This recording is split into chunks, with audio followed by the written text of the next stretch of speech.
10 perfect little fingers, 10 perfect little toes. It's the hopes and dreams of parents everywhere. A perfect birth, another perfect child. Let's clear the air. A perfect pregnancy takes work. There are some myths going around about marijuana and pregnancy. It's not harmful to me or the baby. It's not addictive. It helps with morning sickness. Myths and misinformation that are bad for mom and baby. From WJXT Channel 4, the local station, Drug-Free America, Drug-Free Duval, and the Florida Poison Information Center, this is Clearing the Air, THC and Pregnancy. Well, it wasn't that long ago that mothers-to-be drank alcohol and smoked cigarettes through their pregnancy. But we are all better educated. Now, there are warning labels and ads spelling out the dangers of those types of decisions during pregnancy. So fast forward several decades, and we have another threat to pregnant moms. Marijuana products are quickly becoming more available. There are dangers in THC, the psychoactive ingredient in marijuana during pregnancy. And there's a lot of misinformation out there. And News4Jax wants to make sure that everyone understands the risks and also the resources available for moms to be out there. So over the next hour, we have a panel of experts. Thank you all for joining us. And we are going to bust some common myths, answer a lot of questions, and really get the message out that THC, whether it is smoked, vaped, or eaten, is not safe during pregnancy. So please welcome Shannon Klein, the Director of Community Health with Daniel Memorial. Thank you for coming in today. Also Susan Pittman, founder of Drug-Free Duval, a certified prevention professional, and a mom of 4 amazing kids, which means busy. You've had many busy years in your life. We have Dr. Mohammed Reza, thank you, who specializes in infectious disease and internal medicine. Also, Brianna Marks Miller, a mom with a beautiful success story. I can't wait to share it with our audience, who will tell us firsthand why using drugs during pregnancy is so dangerous. And note, I said a success story, so we have a story to tell. So thank you. Brianna, we will hear from you in just a moment. But first, we want to get this out there. We want to talk about the terms. What does all this mean? You hear marijuana, cannabis, THC. Sometimes it's used interchangeably. Should it be? How can we really understand some of the things that people are using, Dr. Reza? Yeah, so cannabis, it kind of refers to the overall arching number of cannabinoid containing things. People can smoke it, they can take it by mouth, edibles, you can use oil, so it's an overall term. Mm-hmm. The portion that we're talking about that can be, that can cause kind of the hallucinogenic effects of it is the THC, so tetrahydrocannabinoid. That's one of the things that can be dangerous, and that's what causes the hallucinogen and all the psychoactive effects. Yeah, so it kind of breaking that down a little deeper, there's things that now you can get in like a gas station, that have some of these forms of the product in it. Are any of them safe, or are some of them less dangerous than others? Yeah, so during pregnancy, none of it is safe at this point. We know that. Outside of pregnancy, if there's people are trying to find some relief in their anxiety and other things, pain, some of these or a combination of the THC and the CBD can help. Mm-hmm. But during pregnancy, it is not safe. Yeah, okay, and we'll talk about some other things that are available to moms, that do need relief from certain things that are effective during pregnancy. Brianna, let me bring you in this conversation. Little boy, you have a 5-year-old now who is blossoming and growing, but you had a struggle during your pregnancy and used drugs. You said you used marijuana and also opioids, and definitely that had a huge effect on your marriage and also on your child. Can you kind of tell us your story? Yeah, absolutely. So, like you stated, I am a mother in recovery. I actually work for an organization called the Rose Project. It's Recovery Abstain through Strength and Empowerment, and it's with Northeast Florida Healthy Start. And for my employment, we get to work with pregnant women and moms that are in recovery. We receive certifications and training, but I feel like the most important aspect of my work is through my lived experience. I get to help other mothers in recovery through my own personal experience. This past January, I celebrated 5 years of sobriety, and like you stated, I have a 5-year-old son, so the time there overlaps. So my son was born during my substance use, and and so with that being said, he was born substance exposed, and because of my drug use, I also just experience the same things that most people do. I lost my marriage, my children, and I feel like because of there was a point in my life, like during my pregnancy, where if I maybe would have had someone that I could trust to share that information with, a doctor, a friend, someone, then maybe things would have been a little different. I felt like at that time that if I would have shared that information with anyone, they would have used it to take my son from me rather than help me. So that's the most beautiful part of my job, is that I get to be that person for other women or other moms that are in recovery or looking for recovery. When you were pregnant and you were using drugs, did you think about the consequences, or what made you realize, that help, the help that you needed? I absolutely realized the consequences, but at that point, I had become addicted, meaning that I had lost the power of choice. So it had just completely taken over my life. That's what addiction is. You just pretty much lose the power of choice in it, and it consumes your entire life. But because of the work that I've done, I've reconciled my marriage, I have my children back at home, and that's a gift that I just want to share with other moms who are on their own journey. Yeah, I mean, you said you just bought a house too, so congratulations. In a time when it's hard to buy a house. I want to bring everyone into this conversation because it's so touching to hear someone that has been so low, and being able to come back to save her marriage, to save her baby, and now educating other people about the dangers of drug use. I know at Drug Free Duval, we are so grateful. We try to focus on prevention, which is helping people make the choices before they get involved in substance use or misuse or addiction. But we are so grateful for people like Brianna and Shannon who really work with folks who have struggled. And Brianna, when you mentioned to us before that your son got taken away, was that the impetus to getting help? It absolutely was. Not only my son being taken away, but he's the youngest, so that means I had 4 other children taken away as well. And I lost the relationship with my husband at that point, so I was faced with the decision I could continue to go on to the bitter end, or I could buckle down and decide to make a change. Yeah, Shannon, let me bring you in the conversation. We're talking opioid use, but also marijuana use, and it's very difficult to say what are the effects on the baby. We know drug use in general is not recommended, but any type of drug use can have that effect on a baby. Well, absolutely, and I think that we already do see some studies showing evidence that there are some things that we can see with mothers who've used not just opioids or other things, but just marijuana. Whether it's low birth weight, developmental delays down the road, we can see aggression, ADHD, and while we can't be completely sure that maybe that is what caused it, we do know that there are risks. So unfortunately at Daniel, a lot of times when we're working with families who are involved in the child welfare system, we're getting to start to work with them after it's too late to do the prevention or the psychoeducation, right? Because at this point they've normally have had their children removed or working to prevent that from happening. So we're seeing firsthand how difficult it is for these mothers to stop even using marijuana. And there is, like you said, a lot of misinformation about why that might be. And to hear her story, yes. And you work with other moms, even just what she has accomplished, yes. That's hard work. It's very hard work. Yeah. And like you were saying, it's not the power of choice. I thought that was interesting what you said about that, because people who don't understand addiction might think, oh, you had a choice, but these mothers don't love their children less. They don't, they want to be good mothers. And so when we're seeing that they're struggling to abstain from marijuana, that shows us how powerful that the substance can be.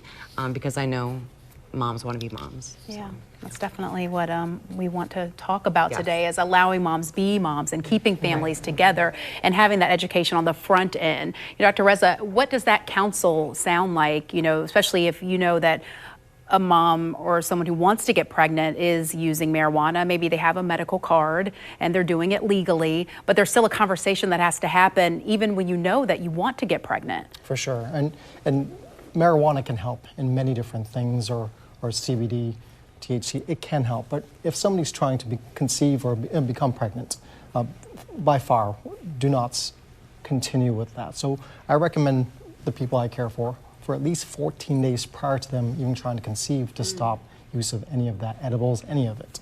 Because it can last in our system. It's soluble in fat, so it does last in your system for longer than just when you've smoked it or have ingested it. So minimum at least 14 days, and staying away from that during the entire pregnancy, and also while you're breastfeeding, because this can transmit to the newborn child THC through the breast milk. Yeah, and even higher levels through breast milk. All right, so good conversation that we are starting.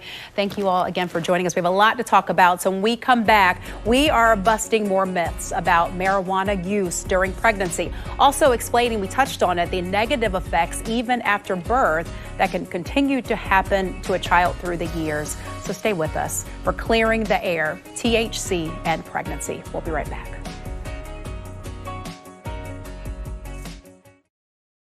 Welcome back, everyone. We are having a powerful discussion about the effects of THC and pregnancy, really warning moms about the dangers, because sometimes what we're hearing, and even in some cases, that there are people out there who are counseling pregnant women that it's okay to continue using THC, which we know that that's extremely dangerous and risky. Absolutely. We try so hard to combat these myths and to provide the education, so to hear that doctors or midwives are telling pregnant mothers that this is okay, it's disturbing, very disturbing. Yeah, I mean, I guess my question would be, why do you think that's even happening? Where we know alcohol, we know drugs are not, even certain medications, like over-the-counter medications you don't take when you're pregnant. So why would that be something that people would say marijuana is okay to do while you're pregnant? And people always think, oh, it's just natural. People do say it's natural. They say it's organic, which if you know anything about marijuana grows, that's not true.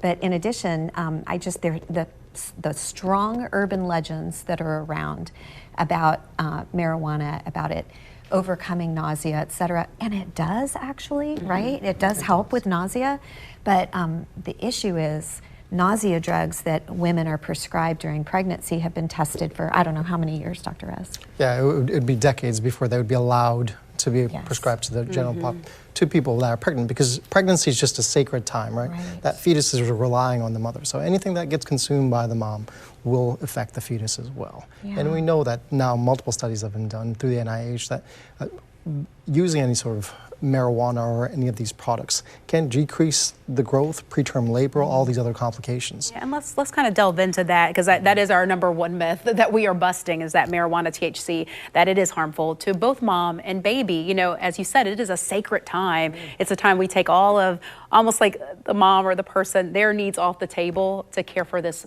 baby and for 9 months and maybe a little longer if you do want to breastfeed. And even to your point earlier, we were talking during the break, even thinking about getting pregnant. You said marijuana usage reduces that opportunity by 40% to get pregnant when you use it prior to getting pregnant. It does, and this was a more recent study performed, because now marijuana is becoming more readily available in use. So we're learning about it as we start studying it more, but we are seeing it decreases your chances of becoming pregnant. So if you're trying to conceive, this is what you don't want to do. Yeah, and I think it's interesting, to your point, as you just said, something important is we're just learning. You have many people now who are using it legally, and this does give that opportunity to have these more candid conversations. And I think it's also important, just like when you go into your OB and you're like, and they say don't use certain drugs, don't drink. It's the same conversation with marijuana, and the same counsel could be available to help you. So don't be ashamed. Let your doctor know what you're going through so that you can get the help that you need. Let's kind of go through some of the stages in newborns with marijuana and drug use. As you said, the low birth weight, poor adaptation to visual stimuli, higher risk of death even within the first year of birth. Yeah, these are all some of the complications that we can see. So reducing as much as we can these chances, of course it helps us, because that first year, they're so fragile, they're dependent on us completely. So the best chances we can give them and decreasing any of these complications helps. Brianna, let me bring you in because you have a 5-year-old boy who I have a 10-year-old boy, so I know what that life is like. But you said you are noticing certain things in him, and as we look at early school age, even pre-adolescence, attention deficit and hyperactivity, lower short-term memory are some of the things that you can see in those younger children, those toddlers. What's been your experience with your son? With my experience, definitely the hyperactivity, the failure to be able to pay attention for long periods of time. It's interesting. We spoke about after babies are born, even the SIDS, like even from secondhand smoke. Secondhand marijuana smoke is just as bad as secondhand cigarette smoke. So issues with like SIDS comes with stuff like that. And for my son also, I always tell my girls that I work with, would I pass marijuana to my 5-year-old son and let him smoke it? Would I pass it to him if he was a baby and allow him to smoke it? The answer is no, I wouldn't. But that's ultimately what we're doing when we're smoking marijuana when we're pregnant. Yeah, you gotta say it plain and simple. Make it make sense. That's a really good point. Let's go into our myth number 2: that cannabis is not addictive. And I hear that, from people. They're like, "Oh, I could stop at any point in time," but you all would say that's what. Absolutely not true. Okay. I mean, for one thing, the DSM has cannabis use disorder. So it's literally a disorder in the DSM book. So, right, isn't that correct? It is. And Shannon, wow, you see it all the time. Yeah, so we have substance abuse, use, and dependence, right? We have 3 different areas. But regardless, when we say something is, I think we were all raised to believe that it wasn't addictive. We always heard that, and then it was, it's psychologically addictive. Exactly. Which then you start to say, well, what's really the difference? Right. But we do see some physical effects from our clients who are trying to quit. But the fear on some of their faces and their expression, they're telling us how terrifying it is for them to stop using the substance. So they can't imagine life without it. In some cases, they've been smoking since a very young age. Right. And I think, when I was growing up, the whole just say no, and everyone wouldn't consider it at all. And now, because of its social acceptance in many places, recreationally or medicinally, I think we're having a hard time separating. This isn't an argument about whether weed is okay. Right. It's what's best for you and your baby when you're pregnant and postpartum. Right. And so I think it gets muddled. But with our population, we see that there is extreme difficulty in quitting. And I think it's important to remember that when people use marijuana, usually they're managing other mental health symptoms. They're either anxiety or depression. So when we're asking these pregnant women to abstain, and we're not going to, address all those other issues, then we're doing them a disservice. Yeah. This is a partnership that you have to have. Everyone needs to be on board and the same messaging, and then also providing those resources. So talking about addiction. What about overdosing on cannabis? And what's challenging now is that it's not just smoked. There's edibles, there's mints, there's gummies, there's gels and juices. I mean, there's a lot of different ways, and it must be very difficult to dose that.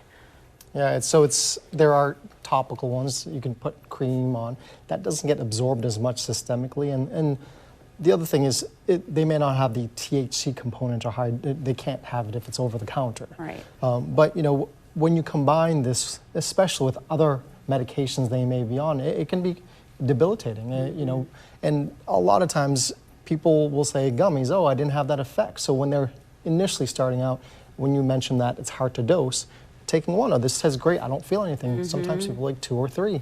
And if you combine that with sleep aid medications, other pain medications, it can have a very additive effect, which can be detrimental in terms of passing out, not being able to breathe. So those are different things that we've seen in the acute care. Yeah, and as a pregnant mom, you know, that's the last thing you want is to end up on the floor or something. So I think when we talk about overdosing, and I'll let you chime in, but we talk about overdosing, we're saying no exposure is good, regardless of overdose or being addicted, is finding those resources to get off of marijuana. Well, I just wanted to add to the overdose, the interesting thing, all you have to do is Google, and you can see stories all over the country on any given day, especially about children getting their hands on edible products or something and overdosing and ending up in the ED. I don't know what our numbers are here, but in Colorado, in the first 6 months after they authorized medical marijuana, the increase was, I don't know, 530% in the first 6 months. It was crazy. We were at a conference back then. But the second thing I think is interesting is, although people say you can't overdose and die on marijuana, if you go to any of the states, annual ME report, which is medical examiner, like in our state report just last year, there showed 7 causes of death from marijuana overdose. So I don't get that from a medical standpoint. So I just think that, as we said in the beginning, there's just a lot of unknown, and that's why we need to clear the air. Yeah, and as more people are using it, we're getting a lot of information very quickly. And so we need to react quickly, and especially making sure first moms know the danger and that this is not advised. And we'll delve into those numbers because we have the director of Florida Poison Information Center here with us. So she'll be able to give us that perspective. Really good conversation here. You know, one thing I think we'll delve into it deeper later, but, you know, options if your child is exposed. And I think, you know, I want to kind of just end with you, because a success story, you got your marriage back, you have your children back, and how are you addressing some of the needs of your son to make sure that he does reach his full potential? Well, you know, I think that the biggest part, the most that I can do right now, is just love him and have the same expectations for him that I do for my other children. Some of the behaviors that he's displaying, like I said, I have 5 children, and he's the only boy, so like the misinformation, trying to decide, like, is this an effect of the marijuana use, or is this because he's a boy? So he's only 5, so I think that we're going to give him a little bit more time and just keep an eye on him and his behavior and how he's learning, and just support him and love him as a family. Yeah, well, I know after this you'll have a lot of people giving you good vibes and prayers for you and your family. And thank you, congratulations, and thank you for being so transparent. And want to point out the Rose Project with Northeast Florida Healthy Start Coalition, a wonderful organization that works to make sure that babies get to their first birthdays and beyond. So thank you, and proud of you for your efforts and your message. You know, so much more to this conversation that we are going to continue to delve into. So we've talked a little bit about edibles. We'll talk more about that, along with the pesticides used to even grow marijuana and how that can affect the mom and baby. Also, the potency of marijuana, which is much stronger in general today than it once was, maybe. And those resources that are out there, we are going to give you very specific resources so that you can get the help you need. This is nothing to be ashamed of. So we're going to have this conversation openly. Also, Dr. Dawn Solie will join us, the director for Florida Poison Information Center, to give us some of those numbers and that perspective to know why we are spending an hour to have this very important conversations for our very precious, precious resources, our children. So stay with us. We'll be back for Clearing the Air, THC, and Pregnancy. Welcome back, everyone. We are talking THC and pregnancy, and now we want to talk about some of the ways that you can get this drug through edibles. We'll look at the potency that we delved in just a little bit earlier, and then also pesticides and the effect that those can have on a pregnant woman. So I want to introduce Dr. Dawn Solie. Thank you so much for joining us, the director of Florida Poison Information Center. And, you know, we were talking about some of those numbers and exposure for young people, our pediatrics exposures.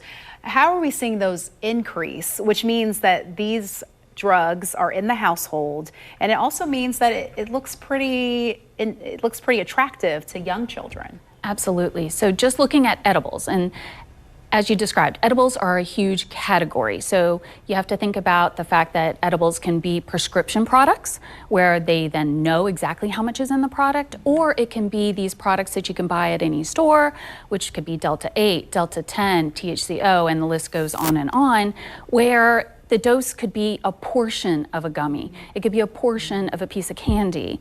And as we know, little kids are not going to eat a portion of a gummy worm. It is just not going to happen. They're going to eat the whole thing. So for pediatric exposures, we know that from If we look at our data from comparing 2021 to 2022, we know our exposure rate is up 44%. Just that's what was reported to Poison Information Centers. When I'm looking at my 2022 data compared to where we are in 2023, so looking about 11 weeks in, we are already up about 44%. Yeah, right, from those other numbers that were just growing. So we're seeing more and more usage. Absolutely. Which just is why we're having this conversation, because if children are getting it, then we know adults are using it, and then we know that, you know, moms to be also could think that this is a safe way to go. And again, our message here today is it is not, and get with the counseling that you need to make sure that you're not using marijuana during your pregnancy. Let's talk a little bit about, you know, the dosage, you know, because as you said, there's lots of different names for this stuff. It's all dangerous during pregnancy. So again, the message is none at all, but even just a little could have an effect on your growing baby.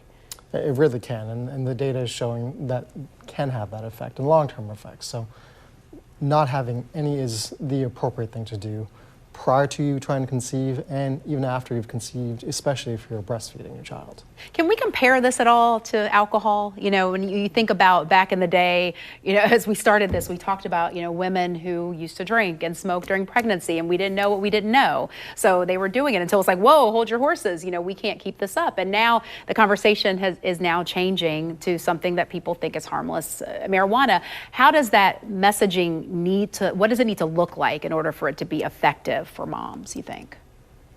Well, I think that we can't even just consider the effects or the possible effects on the fetus or the baby in the first year of life. Even afterwards, when we're talking about a mother using marijuana who's caring for a young infant, there's a lot of other things to consider, right?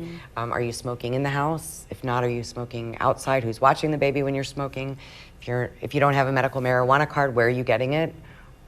Who's providing it for you? What types of situation do you have to put yourself in or your baby in to obtain it?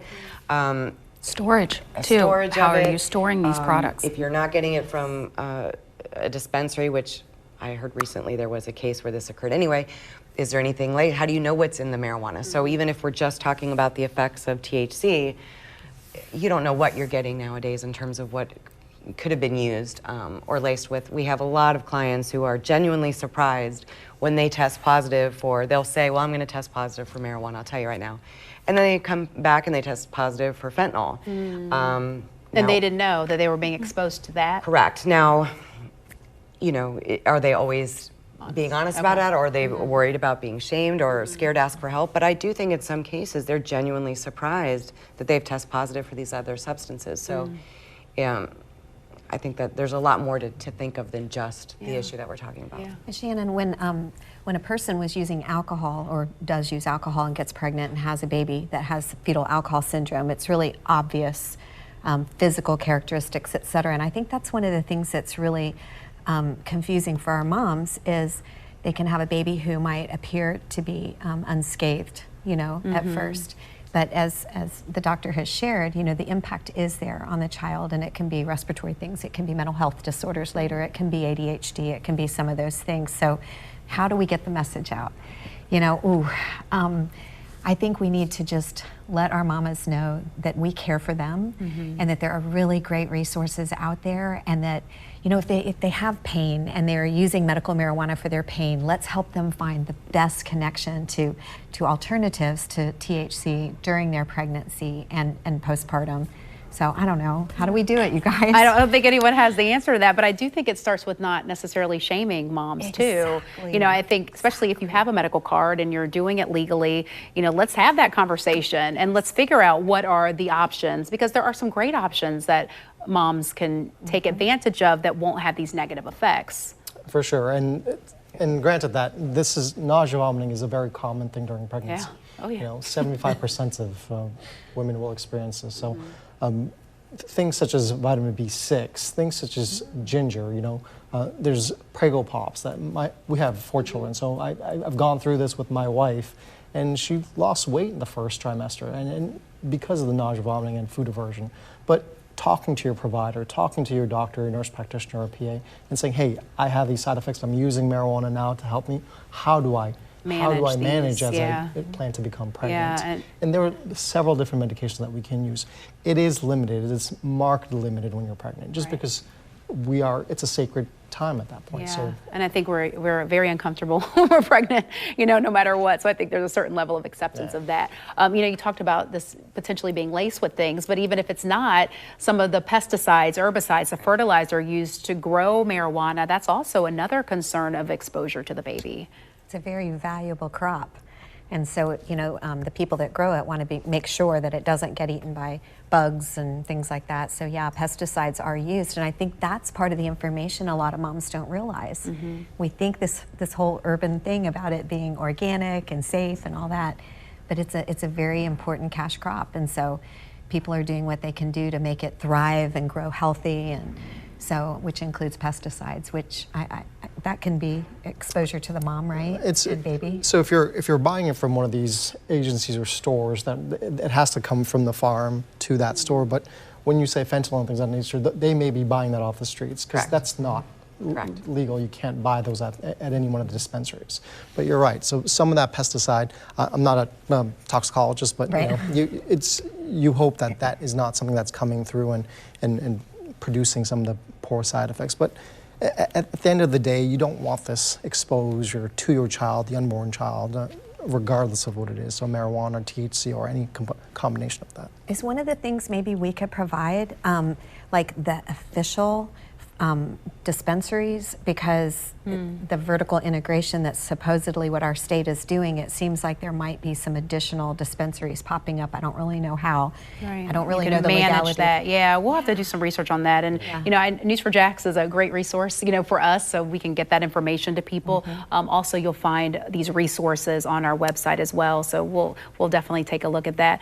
Dr. Reza, I know you have to get out of here, so thank you so much for joining us. Great perspective here. Again, I think the messaging is that medicinal marijuana, prescribed marijuana, not bad, but when you are pregnant, it is not something that you want to take, just like alcohol and all the other drugs that we've talked about today.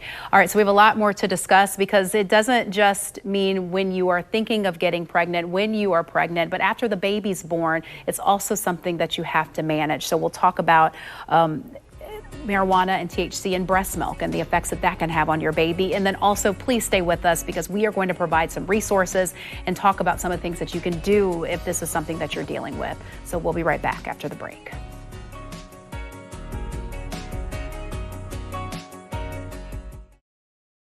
Thank you so much for staying with us for this very important conversation. We are talking about the dangers of THC during pregnancy. And now we want to talk about after that baby is born. In our breast milk, marijuana does pass into breast milk, potentially harming baby's development. So let's delve into this with our panel with us today. You think maybe when you're pregnant, and you've heard moms say this, if I drink some alcohol, I can just pump and dump, and then after it cycles out, I'll be able to breastfeed my baby. But it's a much different conversation if you are using THC. That's dangerous. It hangs around for a while, and especially if you're a regular user of it, the more you use it, the longer it stays. So because it stores in our fat, it's around. So it's not one of those ones where you can just do what you had just described as far as a pump and dump and it's just going to go away. It's not the same thing. And THC, as you were mentioning, is stored in the fat and it slowly releases over time. So it does expose the baby to these chemicals and this drug even after you've stopped using it. And what is a breastfeeding mom's breast except a lot of fat? Right, yeah. Exactly. Yeah. So it's definitely stored very effectively in the breast during. I think it's hard though, because in some of the research I did, they said heavy usage of THC, but that's just hard to gauge. I mean, there's so much out there that you can consume that how do you gauge what's heavy and what isn't? And also, as we, really been talking about today, this is new in a sense. I mean, the numbers of people who are using it, this information we just don't know. We don't know yet. And the concentration is just so much higher nowadays. So the marijuana from before, decades ago, is just totally different. So the concentration, it's grown to be so much more potent, so much stronger. And therefore it's going to concentrate more. And the effects, even if they had studied it before, it's going to be different when we're talking about higher concentrations on a regular use. And we've talked about the different products, and I think this is where it can get a bit confusing. You know, you have Delta 8 products, Delta 9, Delta 10. You know, you can get in all these different ways. Even CBD, as we were just talking about, there's no real, you have to be careful even using CBD, I should say. You do, and there's very few labs in the United States currently that actually test effectively for THC. So unless you get it from one of, I think it's 3, the last time that we checked, there were 3 certified labs around the United States. So there are a lot of people who do some forms of testing, but how accurate they are is very low. And as we know, even by a report you guys did a couple years ago, CBD products randomly pulled off the shelves actually showed very divergent levels of even CBD and or THC, some of which were far in excess of the amount that's allowed to be called CBD. You know, I hope we've done our due diligence, you know, establishing the dangers of this, but there's so much more to it. You know, we were talking about, you know, if you are using marijuana, you're using it for a reason. If you're using THC, maybe it's for pain, maybe it's emotional support, maybe it's just to calm you down. So you really have to address those underlying issues first in order for this to be a successful journey, not to use while you're pregnant or while you're breastfeeding. I think we've gotten out a good bit of information in terms of the possible dangers with marijuana use for pregnant women. But you said something that I thought was very important to really, you said we don't know what we don't know, right? So if we don't know, going back to the breastfeeding, we do see evidence of there being developmental delays and things like that down the line. How much does it take? Is it heavy use? Is it not? But again, we don't know what we don't know. So when we're trying to tell young mothers this, or just mothers in general, that this is a danger, we said earlier, we don't think there's any doubt that they love their children, but you're right. So why are you using in the first place? Are you managing anxiety? Is it just something that you've always done? Are you depressed? And I think there's a lot of guilt saying, well, I must be a bad mother. Why am I struggling to give up marijuana? You know, do I love my baby? And I think as a society, we can do better in helping these women to feel supported. A lot of the clients that we see, their basic needs aren't even met. You know, they're struggling for transportation or housing or other types of support, and we expect them to get off drugs and to, you know, abstain right away. And so I do think they want to do what's best for themselves and the baby, but I do think we could do a better job as a community to make them wrap feel our arms okay. around them. Correct. Yeah, and getting the support that they need Yes. as a family too. Yes. I mean, I think one thing with Northeast Florida Healthy Start Coalition, they work with the fathers as well. So this is a team effort. Yes. You know, that we are working together. But you first have to know, you know, and that's why some of those screenings that doctors do, they say, okay, are you using? And I think you pointed out, or someone pointed out, that, you know, the question is, are you using and do you want to use? Yeah. You know, that also is a red flag. Yeah. Which is a great opportunity if, I think one of the very best prevention techniques could be if the obstetricians, the primary care docs, internists, everybody would collectively agree to be very positive, not shame, as you're pointing out, Shannon, but to really encourage women. We know you want to be the healthiest mama you can be. And so these are various things that you need not to do to optimize your pregnancy, including no THC, no marijuana. I do think that some women don't realize, though, okay, if I am a marijuana user, okay, maybe I can substitute some of these other Delta products, and, you know, like a Delta 8 or a Delta 10, and that it's safe. And these products really are not safe in that manner in a pregnant woman, because you're still getting THC in it, and we don't know, they're not regulated by the FDA. There's no safety, efficacy, anything that's done on those products. So there can be a lot of contaminants in it, again, variations in dose and so forth. So I definitely want to stress that that is not a good option for a pregnant woman as a substitute for another marijuana product. I think that's a really good point, because those other products are readily available. I mean, you can walk into a convenience store and have access to that. And, you know, you could think, oh, this is a safer option. And Just because it's available right there, so you think yeah, it's okay. You think it's safer, but the answer is no to all of this, which is it's a straightforward messaging. I wanted to say it's hard, but it's not. I mean, it's not easy. You know, let's get the root cause and figure that out. But the messaging is the same. Correct. You know, as we've been saying a long time, women, you should not drink during pregnancy. You should not smoke during pregnancy. You shouldn't use drugs during pregnancy. And I think to look at marijuana as a serious drug with consequences on your baby is really that first step to hear over and over again. Yeah.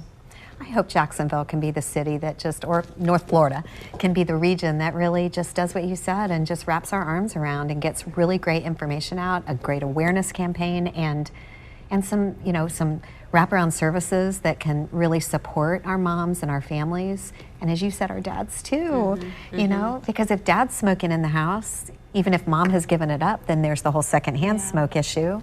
Well, and then it's in the house, just in general. So when we talk about other kids being around, because a lot of times that's not necessarily the first child, that there may be other children around in that home, then they can have access to it. So even if the mother's not the one who's actively using it at that point in time, if somebody else in the home is, then how's that being stored? Are they keeping these products up and away? Are they not referring to an edible as candy? All those types of things that can really put other toddlers at risk and, you know, needlessly end up in a hospital. It's an important conversation, a deeper conversation that needs to be hit from all angles, especially as more access and more discussion about this. And let's have it. Let's have a real conversation about this. And that's what we're going to talk about next. So we'll take one more break. And when we come back, we will discuss resources and treatment. So please grab something to take some notes with.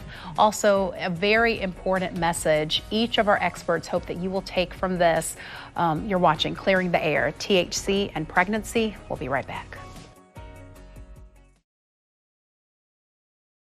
Welcome back, everyone. You know, we've talked a lot about THC and pregnancy and some of the all the dangers that are associated with this. But now we do want to provide you with some resources and some help to get through this. If you are thinking about getting pregnant, if you are pregnant, and then if you've already had a baby and you're breastfeeding, or you just want to live a healthier life for your child, we want to provide those resources today. So we have our panel still with us. We brought back on Brianna Marks-Miller, who's our mom, our wonderful success story, a 5-year-old little boy who you were using drugs while you were pregnant. Now you counsel moms on how not to have that same story. You've been listening to us today. Do you think this has been effective? And what else would you say to moms just to appeal to them that if you are using THC, now is the time to stop? Absolutely. I think that for me, that one of the most important things would be to offer resources or solution for those moms. There may be moms out there who know that their marijuana use is a problem, or who may have marijuana use. They're not sure if it's on the edge of being a problem or not. I think that it would be important for them to ask questions, do research, find resources so that they can make an informed decision for themselves and for their babies. The organization I work for, the Rose Project, all the women in our office are moms that are in recovery who suffered from substance use disorder during their pregnancies or after their pregnancies. So if anyone has heard anything that has made them think twice and wonder, is my marijuana use while I'm pregnant becoming an issue, or is it already an issue? We offer support for moms that are in those situations, and we're women who have been there ourselves and who have made it through it and gained our lives back from whatever substance use we were going through. Amen. And that's with Northeast Florida Healthy Start Coalition, one of our resources that we are letting folks know about. They work with the entire family, so that's a wonderful option.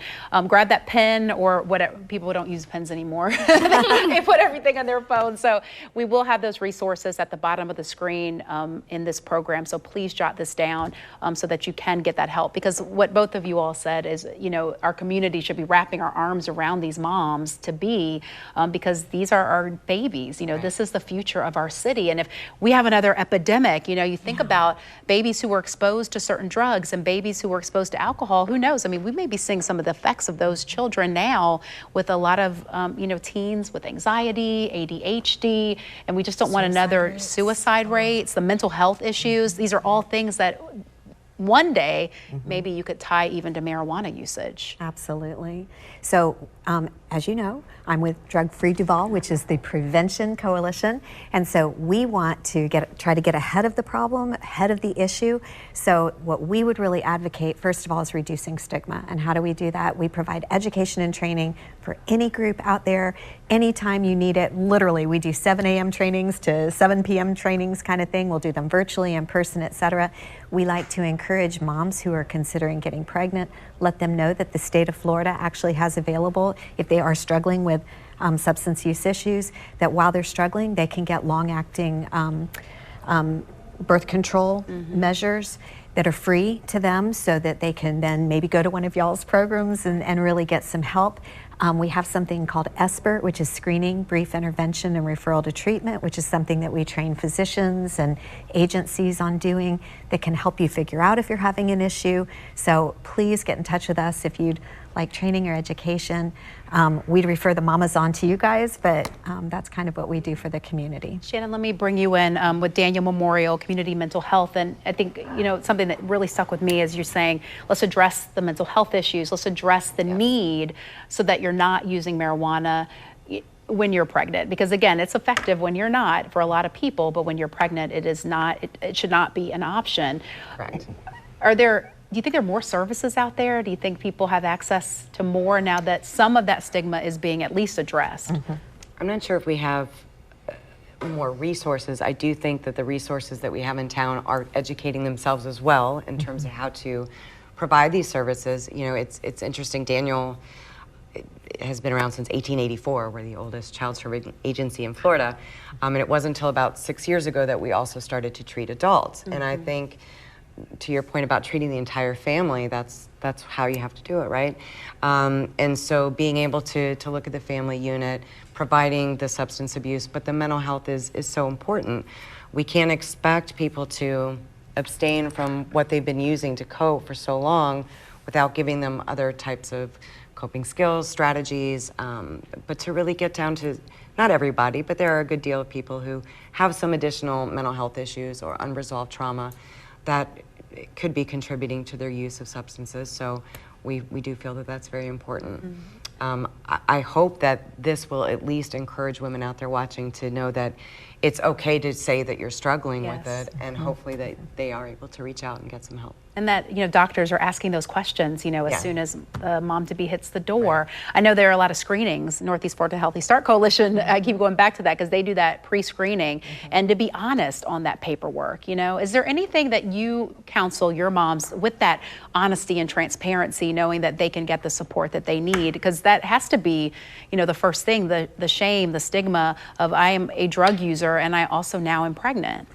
The honesty for my moms, I always tell them is most important. And it's funny because it's actually pretty easy to get the moms to be honest. It's the person that they're being honest with, how they respond to that information, whether or not they make them feel shameful or whether or not they get them resources and offer them help and don't try to tear their family apart because of their honesty. It's what the person does with the information that they're given when the mom is honest. Yeah, and that comes back to community, helping out. Dr. Solie, let me ask you, what are your concerns, when you look at some of these numbers and the increase, what do you think this looks like if we don't get a handle on this? Well, I do think in the prevention world, part of it is what can we do to try and prevent exposures in these small children? Because really small children are the most vulnerable to these types of products, whether that means better storage, having a poison center number in your phone, so that way if those accidents do happen, that number is available, and that's the 1-800-222-1222. It's a national number. It'll route you to the poison center that's covering your geographic area, and there are health professionals there to help assess the situation and determine if you need to take that person into a healthcare facility because of what they got into. Yeah, and I know oftentimes you all are able to resolve it over the phone, so that phone call is really super important. Just some of as we got some information from Dr. Reza, who was with us earlier, some of the medications and natural supplements that someone can take to treat nausea during pregnancy. I know I did ginger was one of the options.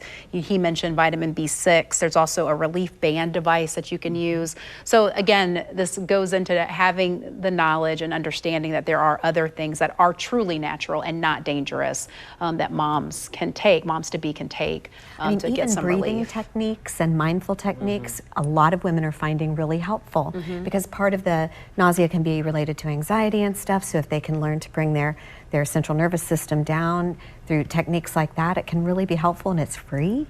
And once they get the training, it's free. We don't do that training, but but it's available. There are a lot of great apps. That are free that you can do to help out. So it's not being ashamed, and I love your point is find someone who you trust that will hold your information sacred and help you get through this time. And maybe that's a partnership that you have to form even when you're thinking about getting pregnant.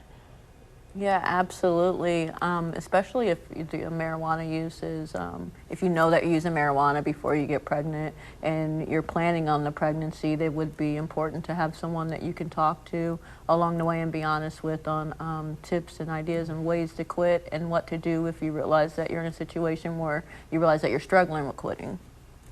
All right. Well, thank you all, so much. Really appreciate you joining us. Great conversations.